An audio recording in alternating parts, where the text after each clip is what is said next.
So a smaller series that we've been going through on this channel has been looking at specific price points and trying to determine definitive watches for that price. And today we're going to be looking at $3,000. This is an interesting price range for me just because it's starting to get on that threshold of really getting into that world of luxury watchmaking, and I think there's some really good offerings here. So if you've not seen these videos before, what we're gonna be doing is going in these different categories and picking out 1 to 2 watches for each category. If there is no other watch besides one, then I'm gonna stick at that. If there's some honorable mentions or more than I can even mention, I might even do some drive-by mentions of those watches as well. For the sake of consistency here, I'm going to be looking at retail pricing just because pre-owned, it does change very quickly. I don't want people mad at me in 6 months leaving comments saying that this isn't worth this much anymore. I want to eliminate that possibility. Also, for the prices here, I'm gonna try to keep it between like $2,500 and around $3,000. I might go slightly over $3,000 just because it gives me some more flexibility, but I do want to stay farther away from the $2,000 price segment because I've already looked at that on this channel. I can link to that down below. And also, after watching this video, if you want even more options, I would recommend checking out our list of some of the best watches under $2,000. You can check in the description down below. We'll have even more options listed there, but I'm gonna go into more detail here and you'll also get some good video to go along with it, so definitely stick around. So for the categories here, we have everyday, then we have aviation GMT style, then dress, a dive category, and then chronographs to round it all out. So for our first category here, we have the everyday category. So this is a watch style that I just kind of have defined as very versatile, could be dressed up to some degree, but also look great with casual attire. Usually will have at least 100 meters of water resistance in an ideal world, but a very versatile watch that can be worn essentially every day. So to start here, I have actually a new watch. Well, kind of a new watch because it's a line that has been around for years, but we have the new Tudor Ranger. So this just was unveiled recently. I have long awaited the return of the Tudor Ranger, and I think they've done a nice job with bringing this back. The big notes here are going to be that 39mm case and the addition of the MT movements in the Tudor Ranger family. This one has the MT5402, something you may have seen in some smaller black bays in the past. So really nice to see this being included in this watch here. Thickness of 12mm, a lug to lug of 47.7mm. So pretty much the case dimensions in many ways, close to the Black Bay 58, minus that external rotating bezel. I think they've just nailed the pricing of these. You have those MT movements inside a $3,000 watch made by Tudor. I mean, that's pretty tough to beat, and a design that some will say is a little bit generic, but that's the whole approach to the Tudor Ranger and being that field-oriented watch. For a couple other options here, I want to look at the Ball Engineer Marvelite. Ball, I think, is an incredibly underrated brand. Their watches, I think if you get to handle them, although some will not like certain aspects of what they go for with some of the use of tritium, maybe the counterweight on the second hand, but if you get these watches in hand, they are pretty awesome and also, I think, incredibly overlooked. The Marvelite series comes with a 40mm case, 46.5mm lug to lug. There are also larger variants as well, but I think the 40mm is right in that sweet spot for many people out there. 100 meters of water resistance, you have that covered. And then an extended power reserve of this movement plus a COSC certification to go on top of it, and a pretty nice looking movement at that. And then for a couple other options, I think all of these 4 picks could be exchanged with one another. It doesn't really matter. I think they're all perfectly fine options. One here with the Nomos Club Campus Neomatic. The cool thing about these is going to be the movement on the inside. Right around $3,000, this is going to feature their swing system, their DUW movements on the inside, so their proprietary escapement, while also looking the part in the process. I think these movements from Nomos are among the best looking movements that you're gonna find for under $5,000, especially under $3,000. Very few manufacturer movements under $3,000 look good at all. Or there's actually not many even manufactured movements under $3,000. So to see Nomos doing this and doing it well, I think this really allows this watch to be well positioned. Also, then you can look at the Tudor Black Bay 36. This watch, I think, has been loved by many. I think also have many reasons to now think with the Tudor Ranger now getting these MT movements, and also with the S&G models that were unveiled at Watches and Wonders, we'll probably see some MT movements stumbling into these as well in the future. So now we have the aviation and GMT category for $3,000. And to be honest, I struggled with thinking of a long list of watches here. There's a lot of things below it and above it that are exceptional, but right at $3,000 is not as much happening. So below it, you have Oris with their Pro Pilot and their Pro Pilot GMT, which I think is a great option. You could also go north of that and then look at something like Tudor with the Black Bay GMT. Then you go up a little higher, you get an IWC, Oris with some of their higher end caliber 400s. with the Pro Pilot. Those new Caliber 400 Pro Pilots I think are very cool looking. But for those watches, you're talking about $4,000. So right at $3,000, I thought there was one definitive choice for me for that Aviation GMT style or anything aviation oriented, and that was with the Longines Zulu Time. This has been a watch that has gotten some hype this year, I think for well-deserved reasons. Where it's positioned in the marketplace is unique. For quite a while, we have been dealing with a very unsaturated market for GMTs, but now there's just been a wave of new true GMT movements and watches that are being offered up at all different segments. And this one is really well positioned at that front entry door to the luxury world of GMT watches.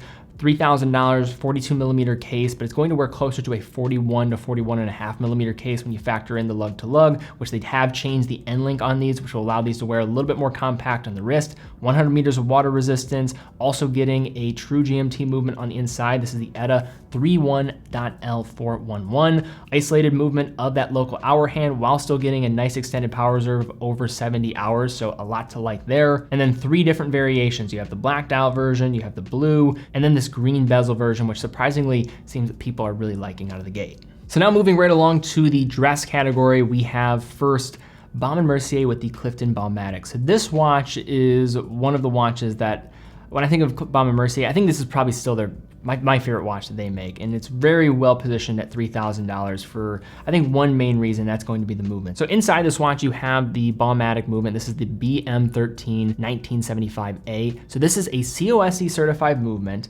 but also getting a 5-day power reserve. And for $3,000, this is a watch that I think is now the new kind of poster child of what I think many of these brands should aspire to be. You have also now Oris with their Caliber 400 kind of pushing this along as well, but this was really one of the first that was starting to extend out that power reserve. And say you're one of these brands that just has an ETA or Sellita movement on the inside with only 38 hours, this is where there's a huge disparity happening, and I think this watch was a big reason why. So this movement is produced by Val Fleurier, which is Richemont's movement manufacturing arm, so I would say a hybridized in-house movement, but I mean, this is kind of happening across the board. You could say the same thing with Tudor and Canisi. Is that truly in-house? So it's really up to you. Phenomenal movement, extended power reserve, COSC certified movement, and good looks to go along with it. My favorite, I think, is that blue, that midnight blue looking dial. I think it's just very striking and vivid. So one of the leading luxury brands in the world of watchmaking has to be Cartier. Actually, it's number 2 in the Swiss watchmaking industry in terms of total turnover. And a big reason why I think this is the case is, one, it's a brand that so many people can recognize, but number 2 is I think they're so good at being able to deliver a luxury experience and a product to a wide variety of just users and consumers out there, while not depreciating the brand's value in the marketplace or being seen as anything less but luxury. I think a good example of this is looking at the new Cartier Tank Solar Beat. And you're thinking about $3,000, I can get a Cartier? Well, yeah, you can. And I think that just goes to show this idea in action. So the Solar Beat is going to be pretty much the traditional style tank, going to be smaller in size, but the fact that you could get this for just north of $2,600, I think is really well done. The dial still looks elegant as ever. There is no secondhand, so for those that are against the tick of the secondhand for quartz movements, will not have to worry here. And despite this one being solar powered, they do a nice job of not, when looking at it close up, being able to tell anything different. And for honorable mentions, I will mention Longines as well as Nomos as just being really solid. Longines offerings are typically closer to $2,000, so I think that's probably better for a previous list, but Nomos also has some good offerings that start to get closer to $3,000. There are Orion, the Tangente, as well as the Ludwig. All of those have different options and some different neomatics that sometimes will fall in that range of around $3,000, so exceptional watches from them.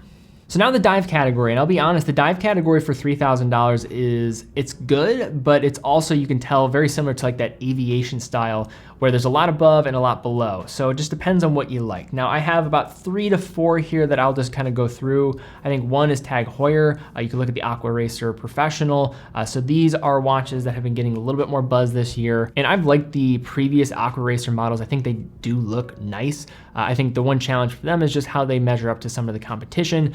This one here, 43mm case, you're looking at 300 meters of water resistance, does have a Sellita-based movement on the inside. This 2021 release embeds some of their classic design language from their 1970s and 80s dive watches and comes with this intriguing rib dial finish reminiscent of maybe even Omega's Aquaterra models. Another watch that certainly can be mentioned here is the Oris Aquis Caliber 400s. I think Oris has done a nice job with starting to unveil more Caliber 400 models, but the first was going to be the Oris Aquis. And I think it was the right model to pick. It's the best seller for the brand. Right out of the gate, you had a wide variety of dial colors to choose from. And I think even with the case finishing really just mirroring what is being done with those Sellita powered versions, it still is a well-positioned and well-done watch for the price, even for around $3,000. Now with the Caliber 400 being on the market for a couple of years now, I think there's a little bit more confidence in going with a new movement. And I think on paper, it is pretty impressive of what they're kind of mapping out for the specifications. The range of accuracy maybe could be a little bit better, but you cannot dismiss the power reserve on these watches. You're talking about a 5-day power reserve.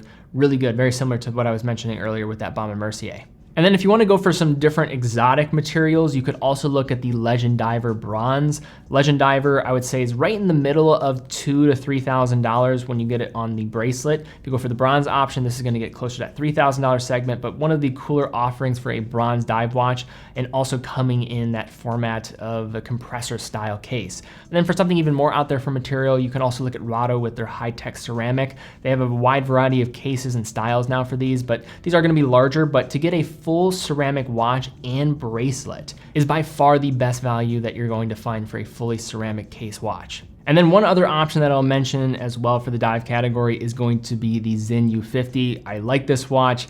I think for some, it's going to be a bit too utilitarian in its approach, but if you go for one of their tegimented case options and bezels, this is a really phenomenal watch for $3,000, and it's right around that when you get it for on the bracelet.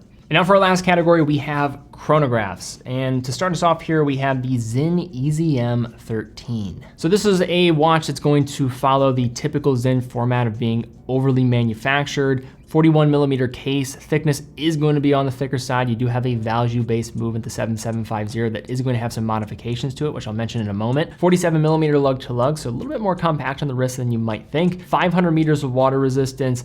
And in terms of what you're getting here for the watch itself, there's some modifications to the movement. So that value 7750 actually changes with the 30-minute counter to a more useful diving 60-minute counter. And also, being a chronograph, 500 meters of water resistance, they also tagged in the feature of being able to use the pushers underwater. So pretty remarkable that they're able to achieve this, but maybe not as surprising when you consider that this is Sinn after all. And for our last pick for the chronograph section, I'm gonna go with Longines again. We've been seeing Longines quite a bit on this list, but I think for good reason. I think they do have some definitive choices for this category. And here we have the Longines Aviation Big Eye. So Longines is pretty much unrivaled apart from maybe like IWC and a brand like Breitling when it comes to aviation timepieces. This watch here is a nice combination of doing two things they do well: aviation timepieces, and then also chronographs. And why this chronograph is special, I think the big reason why it's called the Aviation Big Eye is going to be that chronograph register that's going to be exposed on the one side of the dial that's going to be larger. That was for easy readout in a quick glance for pilots and people in the air. Also, what you have here is the movement on the inside, which is a pretty nice movement for the price, and actually probably one of the leaders when it comes to Swiss chronograph movements at this price segment. You're looking here at the ETA A08.L01. So this is a proprietary movement made by Longines in collaboration with ETA, and also with this movement you get a nice extended power reserve, but the big news here is this is a column wheel chronograph, Swiss made, and for the price segment around $3,000, that is pretty class leading across the board. Typically for this price, you're gonna find Valjoux 7750, which is a perfectly great movement. Those different Valjoux 7750, 53 movements are great, but to find this at under $3,000, I think is kind of really setting up that benchmark for other brands to follow. But all right, guys, that is my list looking at some of the definitive watches for $3,000. If you enjoyed the video, please give it a thumbs up, subscribe, and hit the bell icon. Would you like us to continue this series? Any comments down below supporting that would be a great indicator for myself so that we can just keep this moving. Or if you guys are tired of it,